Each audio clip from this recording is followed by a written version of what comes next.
Hey guys, welcome back. I just want to talk for a minute today about how all is well, even when you're being triggered. And I want to start with one of my favorite quotes. I have this actually framed and matted and on my wall of my office.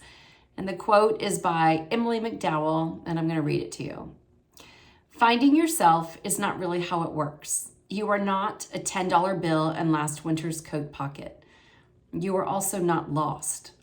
Your true self is right there, buried under cultural conditioning, other people's opinions, and inaccurate conclusions you drew as a kid that became your beliefs about who you are. Finding yourself is actually returning to yourself, an unlearning, an excavation, a remembering who you were before the world got its hands on you. And I remember back when I was really suffering, and I've talked about this countless times, but back in 2018 especially, but 2018 and 19, when I was suffering with hives and angioedema, and I really went through a tough time with depression and anxiety. And it looked at the time very true that I was constantly triggered. My symptoms triggered me, people's looks, like when they would look at me when I was covered in hives, that would trigger me. If I was on this like super crazy strict diet. I had basically eliminated all foods because I was working with a functional doctor. And so when people would talk about foods, I would get triggered. When I would see a magazine advertisement or an ad on the computer with like a certain food that I wasn't allowed to have, I'd be triggered. I mean, my world was basically just one big universe of triggers. And this is how triggers felt to me. So I had two like distinct, I would call them my upper belly trigger and my lower belly trigger. And basically, if I saw something or heard something or thought of something that scared me, I had at the time what I called like my gun to the head terror, because it was so overwhelming, the terror. And that was usually around things like food and symptoms, like because I really was convinced food somehow played a role in all this at the time. I would get this lower belly, what felt like a lightning bolt or a punch in the gut that would then flood my body with adrenaline and heart racing and, oh my goodness, the physical and then emotional sensations that would just be set off like a firework. It was just unbelievable. And this happened all the time, multiple times a day. And then I had this upper belly, different triggering sensation, and that seemed to be more of a sadness. So a big thing for me back then was when Facebook memories would pop up and a memory would come up of something that I felt like I couldn't do anymore. Like I felt like I couldn't travel, or I felt like I couldn't go out to dinner or go to parties because of the food issues and the food intolerances. And instead of having that like trigger of terror, gun to the head terror in my low belly, I would have this upper belly. The only way I could describe that trigger was just grief, sadness for what my life had become, for what I thought I'd never have again. And that was more of like this upper belly like squeeze, and then it would kind of rise up through my sternum and into my throat. And it would kind of just land in my throat like a ball. And it would feel just like I wanted to cry, but couldn't. So I understand triggers so well because I felt like for a very long time, that's all I had in my waking hours was trigger after trigger. And for a very long time, I made it my life's mission to try to stay away from triggers, stay away from the foods that would trigger the symptoms, stay away from the computer that would show me Facebook memories of things I couldn't do anymore, stay away from people who might look at me when my symptoms flared. I mean, my world became very small in my innocent attempt to keep myself from having triggers. And then I started learning about this space, this heart space, This home base that I have access to, that we all have access to, this space in our heart. I went from thinking of it like in my heart to now I kind of picture it's like back here. This infinite, stable, expansive space of undefinable peace, causeless joy, love, well-being, all is well. Just this space of, I guess all is well is the best way to describe it. It's not tangible. You can't measure it. I can't point to it. I can't draw it. But when we're quiet and we're open to sensing it, we touch on it. It just opens it up to us, even for brief seconds at a time. And it's that space that all of us have that is untouchable by human circumstances. It's a space of peace. It's a space of love that cannot be touched by all the things in the world going on. And all the things in the world includes things going on in the body, the human body, human health, symptoms, pain, sensations. That's included in this external world of experience. I began seeing that in the midst of all of my physical sensations, in the midst of my depression, my anxiety, and the countless triggers everywhere, I began to get a sense of this all is well, this home base, this intangible space that every single human has, that is, I wish I had better words to put around it, but even in the most dire circumstances, it's untouched. It's the space where when our mind kind of falls quiet, even if it's only for half a second, we know that it's okay. We know we're okay. For that minute, we're not trying to solve the problems of the world. We're not trying to control and manage our human experience. And those brief, fleeting seconds, I used to call them butterfly moments because they would last like a half a second.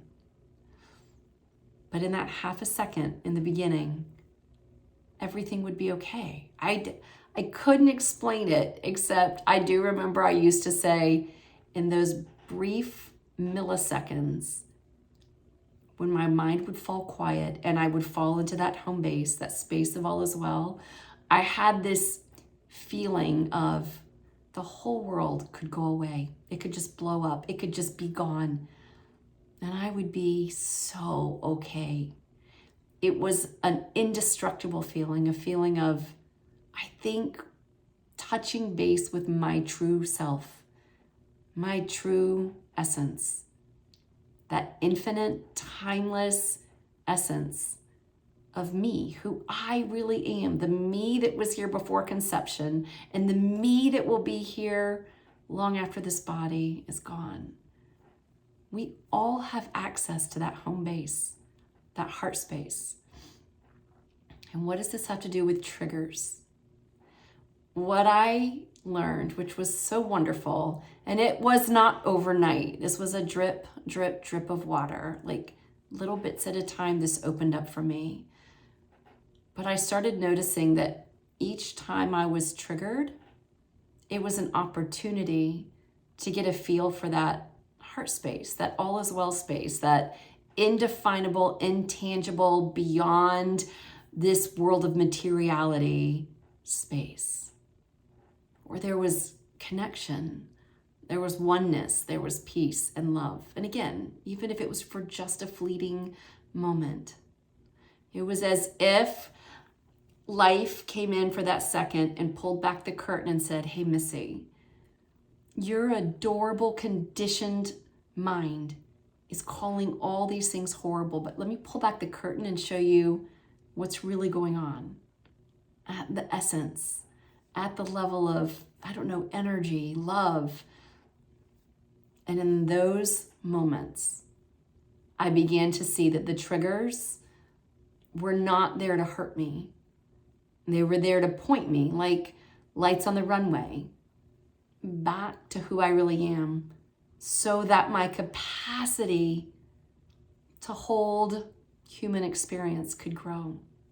When I stopped having so much, like my well-being dependent on my moment-to-moment fleeting human experience, triggers really did become an invitation, not something to repel and push away, but something to sort of allow to grow my trust in life, to allow my capacity to hold all human experience, to allow that capacity to grow, to expand. And I noticed, again, this wasn't overnight. It was drip by drip by drip.